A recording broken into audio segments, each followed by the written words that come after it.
you just give us your impressions of your interim head coach, as what's the funniest thing you can remember him saying? Coach Poggi's awesome. Since the moment that he came back, just the love and compassion that he has for us is just amazing. I talk to Coach Poggi all the time. I'm always with TA. Coach Poggi and TA are always together, so I'm always around Coach Poggi. It's just being around him, but I love that dude. Back left, Alejandro. Looked like you and Jordan both did a better job kind of pressing gaps against CMU before jumping out to hit another one. Was that an emphasis in practice, and what's the secret to being good at that as a running back? I just think, it was just kind of taking what the defense gives you, and just also just making the most out of every run. I don't think there's any secret to it.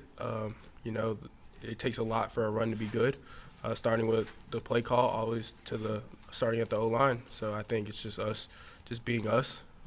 But we definitely have an emphasis of just working on things every day in practice that we continue to keep trying to improve. All the way to your right in the back there, Sam. You're top 10 in the country in rushing yards and touchdowns. Are those goals for you? Do you look at those, or do you just sort of not pay attention to that stuff? I don't pay attention to that at all. I'm really off of all the social media, all of that stuff, unless I have to for NIL purposes or something like that. But I try to stay away from all that as much as possible. I don't try to get too high with the highs and too low with the lows. Just stay even kill. Just in front of Sam here on your right. What stands out to you the most about Nebraska's defense compared to the other teams you faced so far? I think they're a well-coached team. I think they're disciplined. I know traditionally they've prided themselves on toughness, and that's what they want to be about. So we're looking forward to the challenge. It should be very fun. To your left on the far side there, Ryan. What were your impressions of the Big Ten while you were at Alabama, and what are they now that you are about to enter Big Ten play and have a few teams ranked near the top of the country as well? Yeah, I think the Big Ten, just looking from the outside, looking in, when I was at Bama, I just thought they were a very dominant conference. Obviously they've won the past 2 national championships, so that speaks volume for itself. And just I think they pride themselves on physicality, so I'm looking forward to the challenge. I think the Big Ten, in my opinion, is the best conference right now, so just looking forward to it. Back to your right in the front here, Tony. Hey, Justice. I know you say that you're off social media and you're not looking at the numbers and things, but I wonder, is this sort of what you envisioned for yourself, right? 3 straight 100-yard games, finding the end zone every day when you were in the transfer portal coming here? Yes, I would say I'm always confident in my abilities, my God-given abilities. All glory to God always. And I just put in the work each and every day and let the chips fall where they fall. But I do have high expectations for myself, so I want to keep going. Just in front of Tony here on your right, Aaron. What we saw Saturday, what things look like when Bryce is given the green light, can run. How does that open things up for the rest of the offense for you guys? I think that's just another piece that he adds to the plate. Very dynamic. He's a very good athlete. As you guys saw on Saturday, he could do those type of things, which is another threat that the defense has to defend, which drives defensive coordinators crazy. They stand on your right at the back, Andrew. Justice, I'm thinking of you and Damon coming from Alabama, Trey from Clemson. Is there any, I know they're different position groups, but any camaraderie with, kind of the transfers from other high-profile programs?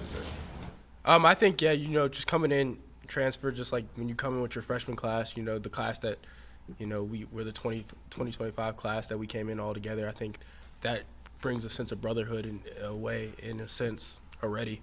But I think the whole team, just the way they've accepted all of us, all transfers in, has been great. It's been truly a blessing and best decision I ever made. All the way to your right here, Dennis. Justice, now you had the explosive run in Oklahoma. How do you see this particular game for the running game? Why you guys think you might be better on the ground? I think, just continue to keep improving. We're going to continue to keep watching film, see what the best game plan is that we can put together. We just got to go out there and execute. And, it's not the what, it's the how. And so we just got to control the controllables and what we control. Back to your left there, Anthony. We talked about Bryce running a little bit, but throughout the course of Saturday's game, how did you notice that affecting the math and some of the boxes that you guys saw? I just think, the defense had to look at another avenue to stop. They had to, defend the pass, defend our runs with the running backs, and then also defend him. He could sit back there and pass it, but then you also got to kind of spy him a little bit, try to contain him, because when he's running all over you, you got to do something. Same side there, Zoop.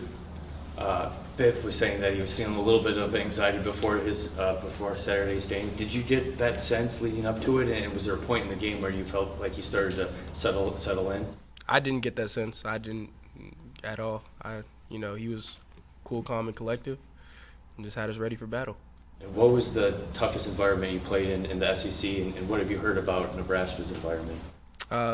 The toughest environment I played in the SEC was definitely Tennessee. It was loud. It was very loud. You could feel the floor shaking there.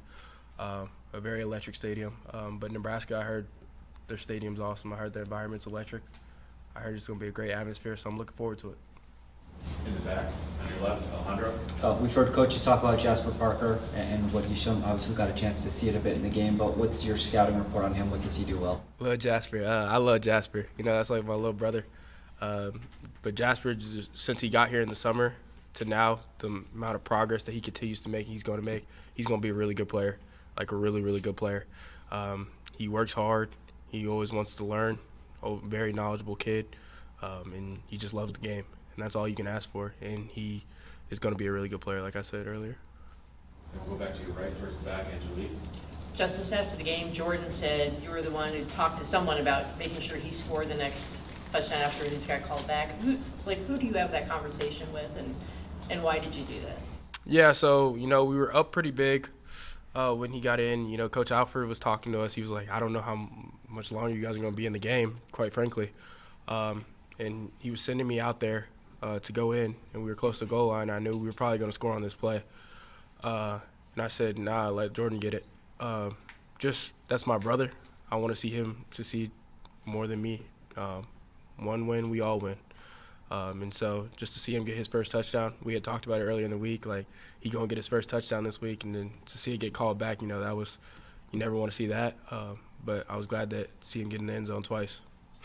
And not asking about the details of what transpired on the field in Oklahoma with Bryce, but how much do you like to see your quarterback that fiery? I think it's a good thing. I look at everything in a positive light.